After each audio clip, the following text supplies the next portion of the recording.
Kabalole y'emu ku district omwenda ezikola ettundutundu lya Rwenzori masikati g'obugwanjuba bwa Uganda. Okusinziira ku bibalo mulimu abantu abali mu mitwalo 4.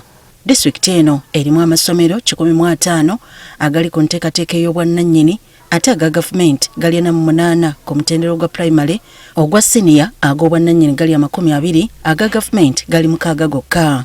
Okusinziira ku atwala ebyenjigiriza Kabalole ku mutendero gwa primary, district ekula kyokka ogwa senior bakyakongojja. At primary level, the performance is quite encouraging. At secondary level, they are limping but struggling because most of our good schools like Nyakasura School went to the city. Bakyalina n'ekibi ky'abazadde abatafuddeeyo kuba abayizi baabwe beetaagisa kusoma ekiviirako abayizi okwenyigira mu mirimu egivaamu ssente.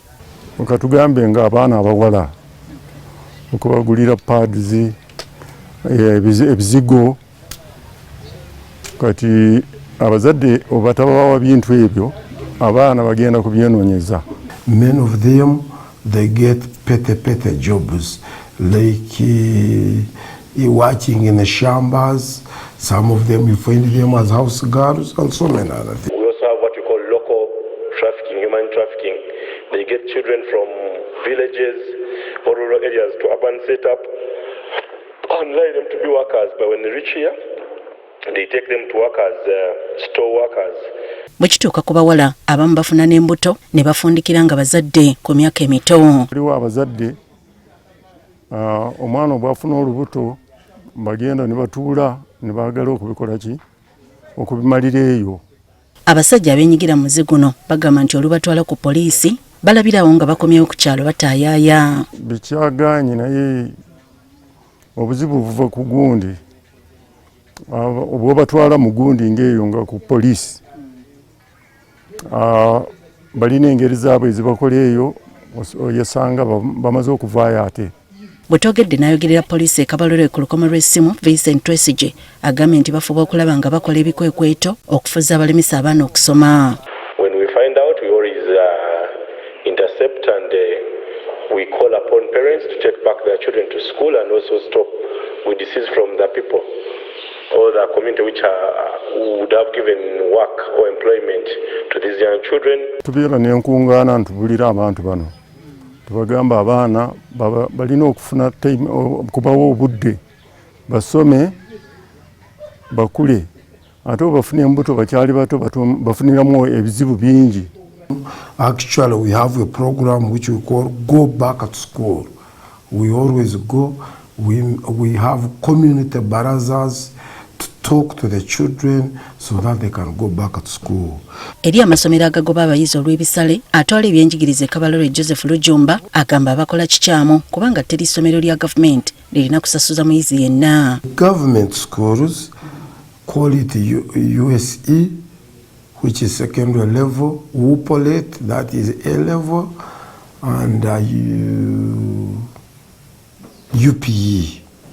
Children are supposed to go freely, and they would like to think they almost go freely.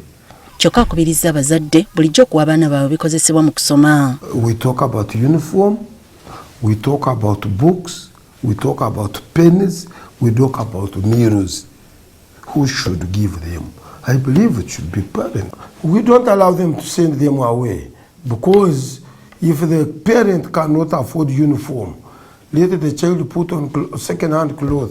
Mu kaweefube okukuumira abayizi ku ssomero naddala abawala waliwo ebitongole by'obwannakyewa nga Raising Voices ebikwasizaako abakulembeze. Loyi Naggaitu Hayise atubulidde ku nteekateeka ya Good School gye baatandika mu masomero g'omu kitundu kino. Tulaba nga twagala okuba n'omusomesa omulungi, twagala okuba n'environment ennungi oba ekifo ekyeyagaza omwana mw'asomera physically ne psychologically. Then tutunuulira ku administration buli omu okwetaba mu kuddukanya kw'essomero n'okendeeza obutabanguko.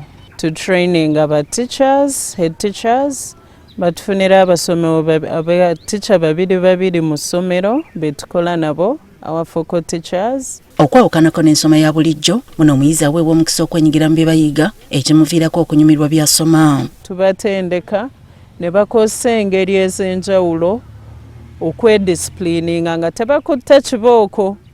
Kwa kibooko eno ereeta okutya, omwana ne yeetya, ne bw'aba amanyi ansa ayinza obutoogera, abalala badduka mu ssomero.